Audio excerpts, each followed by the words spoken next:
Spoon எண்ணெய் ஊற்றணும். மீன் வறுக்க போகிறேன்.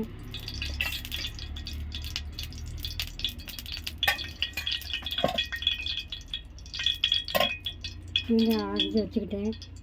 அரைச்சி ஒரு ஸ்பூன் மஞ்சத்தூள், மீன் அரைச்சி வச்சுக்கிட்டேன். மஞ்சத்தூள், ஒரு ஸ்பூனு மிளகாத்தூள், சிறிதளவு அரை ஸ்பூன் உப்பு எல்லாம் போட்டு பிணைஞ்சி எடுத்துக்கிட்டேன். சிறிது ஒரு கொட்டை புளி கரைச்சி ஊற்றிக்கிட்டேன். எலுமிச்சம்பழம் புளி கரைச்சி ஊற்றிட்டா நல்லாயிருக்கும். மீனும் டேஸ்ட்டாக இருக்கும். வறுக்க போகிறேன் பாருங்கள். அது கொஞ்சம் வச்சு எடுக்கணும். வடவாகவும் இருக்கும்.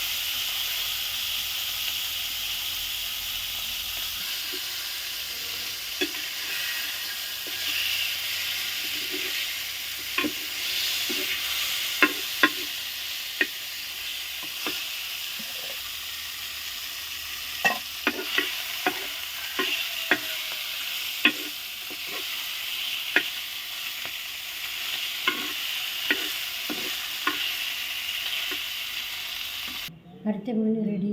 நீங்களும் வீட்டில் செஞ்சு பாருங்கள், சாப்பிட்டு பாருங்கள், எப்படி இருக்குன்னு பாருங்கள்.